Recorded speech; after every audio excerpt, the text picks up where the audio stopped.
Hey, this is Arrabon and our Thoughtful Thursday, where we answer questions that will help you to become more of a reconciling community. My name is David Bailey. And I'm Elena Aronson, and our question today is brought for us from a predominantly white church. And they're asking, how do we go about starting social programs for minority groups that are in need?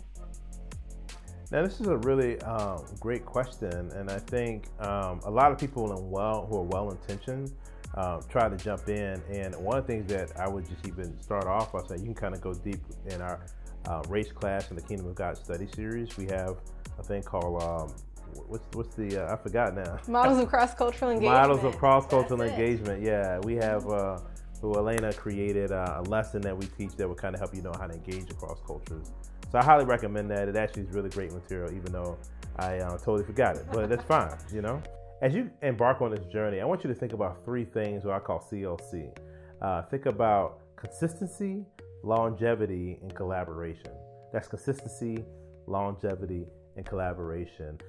If you are part of majority culture, and there might be people who are people of color who might not feel like they trust you, haven't had like a long history, or if their history could potentially be negative for people who might look like you. And so it's really important that you understand that they need to see some consistency. Like, are you just going to kind of jump in while you feel like kind of good and you're thinking about it? Or, you know, when it gets hard, are you going to like leave?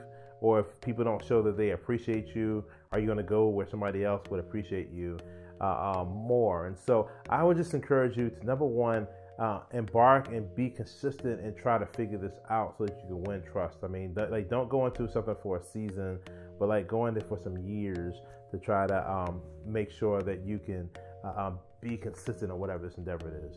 That's what I would also encourage you to get, that longevity, to try to realize that, man, it might not work out as fast as if it was like in a cultural context in which you understood, but it still could and should be worthwhile doing. And the last thing is collaboration. Like, don't just kind of come in and be like, hey, I know what we need for you, but actually look to see what are some partnerships that already exist, or some things that are going on that you can kind of come alongside and engage in some collaboration together. If you're not able to practice those different aspects, the consistency, the longevity, and collaboration, then my answer to you would be, maybe you're not ready to create this kind of social program. Instead, what you might need to do is invest your time and resources into an already existing program that's preferably led by people of color already. And this comes from this concept that my dad articulates really well. He says, don't solve problems you don't understand for people you know nothing about. The problem is we tend to create programs for people that we don't really understand the problem of what they're going through, and we don't have relationships with them. And when we do that, we're going to create really bad programs. And that's not what we want to do. That's not at the heart of this question. Thanks so much for watching the Thoughtful Thursday video. If you have any comments or questions, please leave it in the comment section. Please share this video with some friends or family or coworkers that might be interested. And also, hit that subscribe button so that you can get your Thoughtful Thursday question for next week.